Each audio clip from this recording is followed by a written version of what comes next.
হাম উপসর্গে আরও 4 জনের মৃত্যু হয়েছে। 24 ঘন্টায় হাম সন্দেহে রোগী শনাক্ত হয়েছে মোট 870 জন। হাম সংক্রান্ত এক বিজ্ঞপ্তিতে এই তথ্য জানিয়েছে স্বাস্থ্য অধিদপ্তর। এতে বলা হয় 24 ঘন্টায় নিশ্চিত হাম রোগীর সংখ্যা 135 জন। গেল 15 মার্চের পর থেকে এ পর্যন্ত নিশ্চিত হাম রোগীর সংখ্যা 15,874 জন। এছাড়া সন্দেহজনক হাম রোগীর সংখ্যা 1,10,882 জন। এর মধ্যে হাসপাতাল থেকে ছাড়পত্র পেয়েছেন 1,06,053 জন।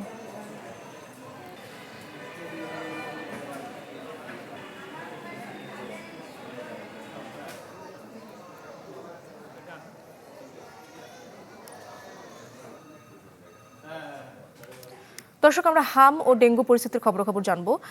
শুরুতে যেতে চাই নেত্রকোনায়, সেখান থেকে যোগ দিচ্ছেন সহকর্মী হানিফুল্লাহ আকাশ এবং সাথে সাথে আমাদের মুন্সিগঞ্জ সহকর্মী আমাদের সাথে যুক্ত আছেন। আকাশ, কি অবস্থা? হাম উপসর্গ যাদের মধ্যে দেখা গেছে সেটা কি প্রকোপ কি দিন দিন বাড়ছে কিনা এবং হসপিটালগুলোর কি অবস্থা? নগদ নিয়ে এলো হার নামানা হার অফার। সর্বনিম্ন 10,000 টাকা রেমিটেন্স নগদে পাঠালে থাকছে স্বর্ণের হার জেতার সুযোগ। ধন্যবাদ। এই মুহূর্তে আমি আছি নেত্রকোনার আধুনিক সদর হাসপাতালে। এই জেলা স্বাস্থ্য বিভাগের তথ্য মতে গত 24 ঘন্টায় কিন্তু নেত্রকোনায় মোট 6 জন নতুন রোগী কিন্তু হামে শনাক্ত হয়ে ভর্তি হয়েছে এবং এছাড়াও যে জেলার যে 10 উপজেলায় কিন্তু এখন পর্যন্ত হামে মোট রোগী আক্রান্ত সংখ্যা ছিল 1392 জন। তার মধ্যে 1270 জন রোগী কিন্তু বিভিন্ন সময়ে চিকিৎসা নিয়ে সুস্থ হয়েছেন এবং বাকিরা জেলা সদর হাসপাতাল এবং বিভিন্ন উপজেলা হাসপাতালে কিন্তু তারা চিকিৎসা নিচ্ছেন।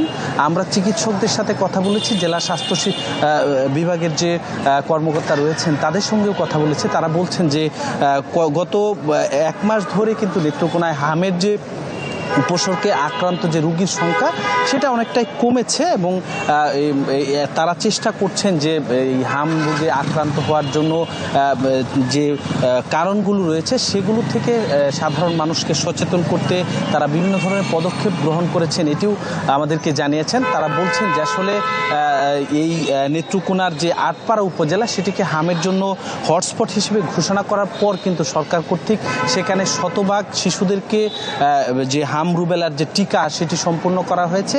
এছাড়াও জেলার অন্যান্য যে টিকা কেন্দ্রগুলোতেও কিন্তু হামের টিকা দেওয়া হয়েছে, যে কারণে তারা বলছেন যে এই রোগে আক্রান্তের যে এখন যে সংখ্যা সেটি দিন দিন কমে আসছে, যে কারণে আসলে গত 24 ঘন্টায় নেত্রকোনায় কিন্তু 6 জন রোগী ভর্তি হয়েছে এবং তারা বলছেন যে এটা কিন্তু গত 1 সপ্তাহে কিন্তু এটা কমে এসছে এই রোগীর সংখ্যাটা।